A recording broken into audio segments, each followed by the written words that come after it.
ನಮಸ್ಕಾರ. ಪ್ರಮುಖ ದಿನಚರಿಗಳು ಸರ್ ಭಾಳ ವರ್ಷದಿಂದ ಟಿ ವಿಯಲ್ಲಿ ಹೇಳ್ತಾ ಇದ್ರಿ, ನಾವು ಬರೆದಿಟ್ಕೊಂಡಿದ್ವಿ. ಕೆಲವೆಲ್ಲ ಜ್ಞಾಪಕ ಇದೆ, ಕೆಲವೆಲ್ಲ ಬುಕ್ ಕಳೆದೋಗಿದೆ.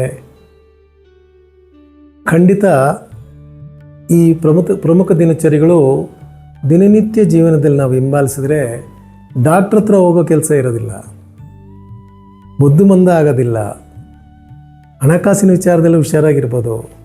ನಿಮ್ಮನ್ನು ನೋಡಿ 10 ಜನ ಎಷ್ಟು ಚೆನ್ನಾಗಿದ್ದಾರಪ್ಪ ಅಂತ ಹೇಳೋ ರೀತಿಯಲ್ಲಿ ಒಂದು ಬದುಕನ್ನು ನಾವು ಸೃಷ್ಟಿಸ್ಕೋಬೋದು. ನನ್ನ ಚಾನಲ್ಗೆ ಸಬ್ಸ್ಕ್ರೈಬ್ ಮಾಡಿ. ಏನು ಹಿರಿಯರು ಹೇಳಿಟ್ಟಿದ್ದಾರೆ, ಎಲ್ಲ ವಿಚಾರದಲ್ಲೂ ಹೇಳಿಟ್ಟಿದ್ದಾರೆ. ನಾನು ಹಿಂದಿನ ಸಂಚಿಕೆಯಲ್ಲಿ ಹೇಳಿದೆ ಏನೇನು ಊಟ ಮಾಡಬೇಕು, ಹೆಂಗಿರಬೇಕು, ಹೆಂಗೆ ಮಲಗಬೇಕು, ಹೆಂಗೆ ಎದ್ದೇಳಬೇಕು ಅಂತ. ಇವತ್ತಿನಿಂದ ಅದನ್ನು ಎಲಾಬ್ರೇಟ್ ಆಗಿ ಅದನ್ನು ಒಂದು ಇಂಡೆಕ್ಸ್ ಅಂತ ತಗೊಳ್ಳಿ. ಫಸ್ಟ್ ಹೇಳಿದ್ದನ್ನು ಇವತ್ತು ನಾವು ಬೆಳಗ್ಗೆ ಎದ್ದೇಳ್ತೀವಿ. ಫಸ್ಟ್ ಏನು ಕೆಲಸ, ನಾವು ರಾತ್ರಿ ಮಲಗೋದು ಕೊನೆಯಲ್ಲಿ ಬರಲಿ, ಬೆಳಗ್ಗೆ ಎದ್ದೇಳ್ತೀವಿ, ಹೆಂಗೆ ಎದ್ದೇಳಬೇಕು, ಏನು ಮಾಡಬೇಕು. ನಮ್ಮ ಹಿರಿಯರು ಏನು ಹೇಳಿದ್ದಾರೆ ಅಂದರೆ, ಸೂರ್ಯ ಉದಯಕ್ಕೆ ಮುನ್ನ ಎದ್ದೇಳುವುದು ಬಹಳ ಒಳ್ಳೆಯದು.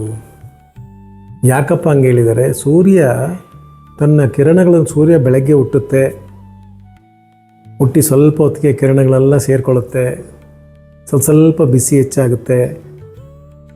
ನಾವು ಸೂರ್ಯನನ್ನು ಅಥವಾ ಭೂಮಿಯನ್ನು, ಪ್ರಕೃತಿಯನ್ನು ಹೇಗೆ ನೋಡ್ತೀವಿ? ನಮ್ಮ ಕಣ್ಣಿಂದ ನೋಡ್ತೀವಿ. ಮಲಗೋದಂದ್ರೆ ಏನು? ನಮಗೆ ಕಣ್ಣು ಮುಚ್ಕೊಂಡು ಮಲಗೋದು. ಕಣ್ಣು ತಕ್ಕೊಂಡು ಮಲಗೋಕ್ಕಾಗುತ್ತಾ? ಕೆಲವರು ಮಾಡ್ಬೋದು, ಆದರೆ ಕಣ್ಣು ಮುಚ್ಕೊಂಡು ಮಲಗಿದಾಗ ರಾತ್ರಿ ಹೊತ್ತು ಕತ್ಲೆ ಇರುತ್ತೆ ಪ್ರಕೃತಿಯಲ್ಲಿ. ಆ ಕತ್ಲೆಯಲ್ಲಿ ಮಲಗಿರ್ತೀವಿ. ಸೂರ್ಯೋದಯಕ್ಕೆ ಮುನ್ನ ನಾವು ಎದ್ದಿದ್ದಾಗ, ಸೂರ್ಯ ಬೆಳಕರಿದಾಗ, ಆ ಸ್ವಲ್ಪನೇ ಬೆಳಕು ಬಂದಾಗ ನಮ್ಮ ಕಣ್ಣಿಗೂ ಕೂಡ ಅದೇ ರೀತಿ ಸ್ವಲ್ಪ ನಮಗೆ ಶಕ್ತಿ ಸಿಗುತ್ತೆ. ಒಟ್ಟಿಗೆ ಸೂರ್ಯ ಹುಟ್ಟಿ 10 ಗಂಟೆ 9 ಗಂಟೆಗೆ ಭಾಳ ಬ್ರೈಟಾಗಿದ್ದು ನಾವು ಎದ್ದಾಗ ಕಣ್ಣುಗಳಿಗೆ ತೊಂದರೆ ಬರುತ್ತೆ. ನೋಡಿ, ಕಣ್ಣಾಸ್ಪತ್ರೆಗಳಲ್ಲಿ ರಿಸರ್ಚ್ ಮಾಡ್ತಾ ಇದ್ದಾರೆ. ಯಾರು ಬಹಳ ಕನ್ನಡಕ ಹಾಕೋತಾರೆ ಅಂದರೆ, ಸೂರ್ಯೋದಯದ ನಂತರ ಎದ್ದೇಳೋರು, ಅಥವಾ ಲೇಟ್ ನೈಟ್ ಕೆಲಸ ಮಾಡೋರು, ಅಥವಾ ನೈಟ್ ಶಿಫ್ಟ್ ಮಾಡೋರು, ಅವರಿಗೆ ಫಸ್ಟು ಕಣ್ಣಿಗೆ ತೊಂದರೆ ಬರೋದು ಅಂತ ಹೇಳ್ತಾರೆ. ಕೆಲವರು 40-45 ವಯಸ್ಸಲ್ಲಿ ಚಾಲೇಶ ಅಂತಾರೆ, ಅಂದರೆ 40 ವಯಸ್ಸಿಗೆ ಕಣ್ಣು ಸ್ವಲ್ಪ ಮಂದಾಗುತ್ತೆ, ಗ್ಲಾಸ್ ಹಾಕು ಅಂತ ಹೇಳ್ತಾರೆ. ಇನ್ನು ಕೆಲವರು 40-50 ವಯಸ್ಸಿಗೂ ಬರೋದಿಲ್ಲ. ಇನ್ನು ಕೆಲವ್ರಿಗೆ ಹತ್ತಿರದ ದೃಷ್ಟಿ, ದೂರದೃಷ್ಟಿ, ಲಾಂಗ್ ಸೈಟ್, ಶಾರ್ಟ್ ಸೈಟ್ ಅಂತಾರೆ. ಇದೆಲ್ಲ ಪ್ರಕೃತಿಯಲ್ಲಿ ಒಬ್ಬ ಮನುಷ್ಯನಿಗೆ ಬರುತ್ತೆ. ಆದರೆ ನಾವು ಸೂರ್ಯ ಉದಯಕ್ಕೆ ಮುನ್ನ ಎದ್ದೇಳೋರು, ಹಳ್ಳಿಯವರು ಹಿಂದಿನ ಕಾಲದಲ್ಲಿ ತಾತ ಮುತ್ತಾತ ಅವ್ರಿಗೆಲ್ಲ ಏನು ಆಪ್ಟಿಕಲ್ ಸ್ಟೋರ್ ಇತ್ತಾ? ಇಷ್ಟು ತಲೆಮಾರು ನಾವು 21ನೇ ಶತಮಾನದಲ್ಲಿದ್ದೀವಿ. ಹಿಂದಿಗೆಲ್ಲ ಕನ್ನಡಕ ಹಾಕ್ಕೊಂಡೇ ಇದ್ರ. ಕನ್ನಡಕ ಯಾವಾಗ ಬಂತು? ಆಗಿನ ಕಾಲದಲ್ಲಿ ಕಾಯಿಲೆಗಳೇ ಕಮ್ಮಿ ಇತ್ತು, ಆದುದರಿಂದ ಮೆಡಿಸಿನ್ಸ್ ಬೇಕಿರಲಿಲ್ಲ. ಈ ಅಂಗದ ಲಕ್ಷಣಗಳಲ್ಲಿ ಏರುಪೇರು ಕಡಿಮೆ ಆಗ್ತಾಯಿತ್ತು. ಎಲ್ಲೋ ಏಟು ಬೀಳ್ತಾಯಿತ್ತು, ಯುದ್ಧದಲ್ಲಿ ಜಗಳ ಆಡ್ತಾಯಿದ್ರು, ಅಥವಾ ಇನ್ನೇನೋ ಜ್ವರ ಬರೋದು, ಇನ್ನೇನೋ ಬರೋದಷ್ಟೇ. ಈ ರೀತಿ ಹಲವಾರು ಕಾಯಿಲೆಗಳು, ಕಣ್ಣಲ್ಲೇ 108 ಕಾಯಿಲೆಗಳಿದೆ ಇವಾಗ. ರೆಟಿನಲ್ ಡಿಟ್ಯಾಚ್ಮೆಂಟ್ ಅಂತ ಹೇಳ್ತಾರೆ, ಆಪ್ಟಿಕ್ ನರ್ವ್ ಹೋಗ್ಬಿಟ್ಟಿದೆ ಅಂತ ಹೇಳ್ತಾರೆ, ಆ ಲೆನ್ಸ್ ಕೆಲಸ ಮಾಡ್ತಾಯಿಲ್ಲ ಅಂತಾರೆ, ಕೋನ್ಸ್ ಆ್ಯಂಡ್ ರಾಡ್ಸ್ ಅಂತಾರೆ. ದಯವಿಟ್ಟು ಸೂರ್ಯೋದಯಕ್ಕೆ ಮುಂದೆ ಎದ್ದೇಳೋದಕ್ಕೆ ಪ್ರಯತ್ನ ಪಡಿ. ಇದರಿಂದ ನಿಮಗೆ ನರ್ವಸ್ ಪ್ರಾಬ್ಲಮ್ ಬರೋದಿಲ್ಲ, ಬ್ಲಡ್ ಪ್ರೆಷರ್ ಬರೋದಿಲ್ಲ. ಹಲವಾರು ಕಾಯಿಲೆಗಳು ಸೂರ್ಯೋದಯಕ್ಕೆ ಮುನ್ನ ಎದ್ದೇಳೋರಿಗೆ ಖಂಡಿತ ಬರೋದಿಲ್ಲ. ಎರಡನೇದು, ರಾತ್ರಿ ಹೊತ್ತು ಕಣ್ಗಳು ಭಾಳ ಶಾಂತಿ, ಅಂದರೆ ಮಲಗಿರ್ತೀವಿ. ಮಲಗಿದ ಮೇಲೆ ಬೆಳಗ್ಗೆ ಎದ್ದೇಳ್ತಾನೆ ನಮಗೆ ಒಂದು ಕುತೂಹಲ ಇರಬೇಕು. ಅಯ್ಯೋ ತಲೆನೋವು, ರಾತ್ರಿ ಸರಿಯಾಗೇ ನಿದ್ದೆ ಮಾಡಿಲ್ಲ. ದಯವಿಟ್ಟು ನಿದ್ದೆ ಬಗ್ಗೆ ದ್ವೇಷ ಮಾಡಬೇಡಿ, ಕೊರತೆ ಹೇಳ್ಕೋಬೇಡಿ. ಒಂದು ವೇಳೆ ರಾತ್ರಿ ನಿಮಗೆ ಏನೋ ಶಬ್ದ ಆಯಿತು, ನಿದ್ದೆ ಬಂದಿಲ್ಲ, ಹೊರಳಾಡಿದ್ರಿ ಅಂದರೂ ಕೂಡ ಪರವಾಗಿಲ್ಲ, ಒಂದು ದಿವಸ ಏನೋ ಆಗೋಯ್ತು, ನನಗೇನೋ ಆಗಲ್ಲ ಅಂತ ಅಂದ್ಕೊಂಡು ನೋಡಿ, ಆವತ್ತಿನ ದಿನ ಬಹಳ ಚೆನ್ನಾಗಿ ನಿಮಗಿರುತ್ತೆ. ಇಲ್ಲಿವರೆಗೂ ಪುರಾಣ ಇತಿಹಾಸಗಳಲ್ಲಾಗಲಿ, ಚರಿತ್ರೆಯಲ್ಲಾಗಲಿ ಬೆಳಗ್ಗೆ ಎದ್ದವರ ವಿಚಾರ ನೋಡಿ, ಬಹಳ ಲೇಟಾಗಿ ಎದ್ದವರ ವಿಚಾರ ನೋಡಿ. ಬೆಳಗ್ಗೆ ಸೂರ್ಯ, ಇವತ್ತು ಕೂಡ ಹೇಳ್ತೀನಿ, ದೊಡ್ಡ ದೊಡ್ಡ ಪಟ್ಟಣಗಳಲ್ಲಿ ತರಕಾರಿ ಮಾರೋರು, ಹೂವು ಮಾರೋರು, ರಿಯಲ್ ಎಸ್ಟೇಟ್ ಬಿಸ್ನೆಸ್ ಮಾಡೋರು ನೋಡಿ, ಅವರೆಲ್ಲ ಓದಿದ್ರೇ ಸಾಹುಕಾರರಾಗೋದಕ್ಕಾಗೋದು, ಓದಿದ್ರೇ ಸಂಪಾದನೆ ಮಾಡೋಕ್ಕಾಗೋದು ಅನ್ನೋದೆಲ್ಲ ಸುಳ್ಳು. ಅದು ನಿಜವಾಗಿದ್ದರೆ ಓದಿದವ್ರಿಗೆ ಎಲ್ರಿಗೂ ಕೆಲಸ ಇರಬೇಕಾಗಿತ್ತು, ಓದದೇ ಇರೋರು ಯಾರು ಸಂಪಾದನೆ ಮಾಡದೇ ಇರಬೇಕಾಗಿತ್ತು. ಆದರೆ ಇವತ್ತಿನ ದಿವಸ ಬೆಳಗ್ಗೆ ಯಾರದ್ದು ಮಾರ್ಕೆಟ್ಗೆ ಹೋಗ್ತಾರೆ, ಬೆಳಗ್ಗೆ ಯಾವ್ದು ನ್ಯೂಸ್ ಪೇಪರ್ ಹಾಕ್ತಾರೆ, ಬೆಳಗ್ಗೆ ಯಾರದ್ದು ಹಾಲು ಹಾಕ್ತಾರೆ ನೋಡಿ, ಅವರೆಲ್ಲರೂ ಕೂಡ ಲಕ್ಷ್ಮೀ ಕಟಾಕ್ಷ ಅವ್ರ ಮನೆಗಳಲ್ಲಿರುತ್ತೆ. ಅಂಥ ಮನೆ ಕಟ್ಟಿಸ್ಕೊಂಡಿರ್ತಾರೆ, ಮಕ್ಕಳು ಮರಿ ಚೆನ್ನಾಗಿರ್ತಾರೆ, ಅವರು ತೊಗೊಂಡಿರ್ತಕ್ಕಂಥ ಅಭಿವೃದ್ಧಿ ಆಗುತ್ತೆ. ನಿಮಗೂ ಕೂಡ ಅಷ್ಟೇ. ನೀವು ವಿದ್ಯಾರ್ಥಿಗಳಾಗಲಿ, ಕೆಲಸಕ್ಕೆ ಹೋಗೋರಾಗಲಿ, ಸೂರ್ಯೋದಯಕ್ಕೆ ಮುನ್ನೆ ಎದ್ದೇಳೋದಕ್ಕೆ ಪ್ರಯತ್ನ ಪಡಿ. ನಮ್ಮ ಟಯರ್ಡ್ನೆಸ್ಸನ್ನು ಹೋಗಿಸುತ್ತೆ ನಮ್ಮ ದೇಹ. ಟಯರ್ಡ್ನೆಸ್ಸು ಅಂದರೆ ಮನುಷ್ಯ 100 ವರ್ಷ ಇರ್ತಾನೆ ಅಂದರೆ ಹಿಂದೆ ಸಂಚಿಕೆಯಲ್ಲೇ ಹೇಳಿದ್ದೆ, 30-32 ವರ್ಷ ನಿದ್ದೆಯಲ್ಲೇ ಕಳೆದು ಬಿಡ್ತಾನೆ, ಒಂದು 8-10 ವರ್ಷ ಯೌವನದಲ್ಲೇ ಕಳೆದು ಬಿಡ್ತಾನೆ, ಒಂದು 5-6 ವರ್ಷ ಕಾಯಿಲೆಗಳಲ್ಲಿ ಹೋಗ್ಬಿಡುತ್ತೆ, ಒಂದು 5-6 ವರ್ಷ ಊರು ತಿರುಗೋದ್ರಲ್ಲಿ ಹೋಗ್ಬಿಡುತ್ತೆ. ಅವ್ನು ನಿಜವಾಗ್ಲೂ ಬದುಕೋದು ಒಂದು 4-5 ವರ್ಷ ಮಾತ್ರ. ಆದುದರಿಂದ ಸ್ನೇಹಿತರೆ, ದಯವಿಟ್ಟು ನಿದ್ದೆಗೆ ಪ್ರಾಮುಖ್ಯತೆ ಕೊಡಿ.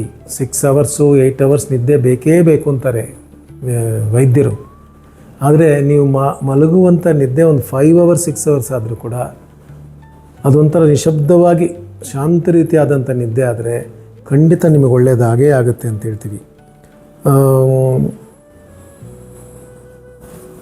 ಒಂದು ಬೆಳಗಿನ ಜಾವ ಎದ್ದು ಬ್ರಹ್ಮ ಮುಹೂರ್ತದಲ್ಲಿ ಪೂಜೆ ಮಾಡೋದಾಗಲಿ, ಧ್ಯಾನ ಮಾಡೋದಾಗಲಿ ಅಥವಾ ವಿದ್ಯಾಭ್ಯಾಸ ಮಾಡೋದು ಬಹಳ ವಿಶೇಷ. ಈಗ ಸೈನ್ಸ್ ಎಲ್ಲ ಪ್ರೂವ್ ಮಾಡ್ತಾ ಇದ್ದಾರೆ, ಅರ್ಲಿ ಮಾರ್ನಿಂಗಲ್ಲಿ ಯಾವುದೇ ವಿಧವಾದಂಥ ವೇವ್ಸ್ ಇರಲ್ಲ. ಈ cosmic waves, isotopes, man made electromagnetic waves, ಈ ರೇಡಿಯೋ ಆ್ಯಕ್ಟಿವ್ ವೇವ್ಸು, ಇದೆಲ್ಲ ಫ್ರೀಕ್ವೆನ್ಸಿ ಕಮ್ಮಿ ಇರುತ್ತೆ. ಆ ಫ್ರೀಕ್ವೆನ್ಸಿ ಕಮ್ಮಿ ಇದ್ದಾಗ ನಮ್ಮ ಮೆದುಳು ಬಹಳ ಶಾಂತವಾಗಿರುತ್ತೆ.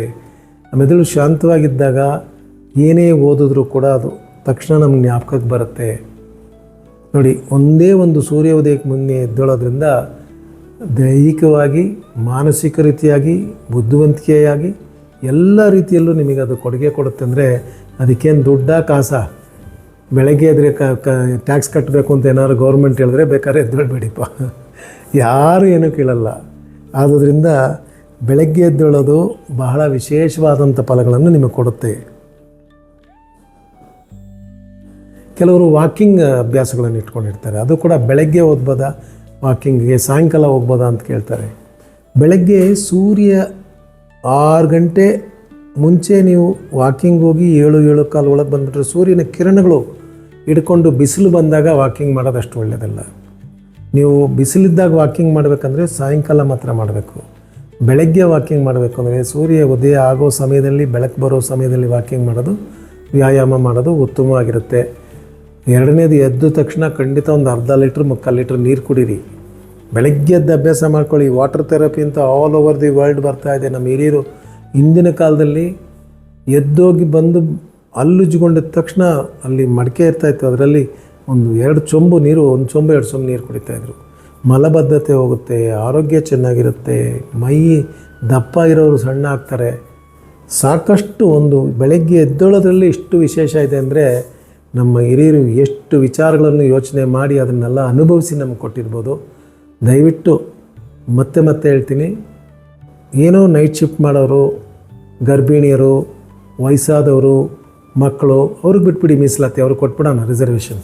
ಅದಲ್ಲದೆ ಇರ್ತಕ್ಕಂಥವ್ರು ಯಾರೇ ಆಗಲಿ ಸೂರ್ಯ ಉದಯ ನಂತರ ನಿದ್ದೆ ಮಾಡಿದ್ರೆ ಅದು ನಿಮಗೆ ದರಿದ್ರ, ಅದರಿಂದ ತೊಂದರೆ, ಅದರಿಂದ ಕೆಟ್ಟದ್ದೇ ಬರುತ್ತೆ ಅನ್ನೋದು ಖಚಿತ. ನಾನು ಹೇಳ್ತಾ ಇಲ್ಲ, ಅನುಭವಿಸಿದವ್ರು ತಿಳ್ಕೊಂಡಿದ್ದಾರೆ, ಹೇಳಿದ್ದಾರೆ. ಚಾನಲ್ ಸಬ್ಸ್ಕ್ರೈಬ್ ಮಾಡಿ, ಇನ್ನು ಹೆಚ್ಚಿನ ಮಾಹಿತಿಗಳನ್ನು ಕೊಡ್ತೀನಿ. ನಮಸ್ಕಾರ.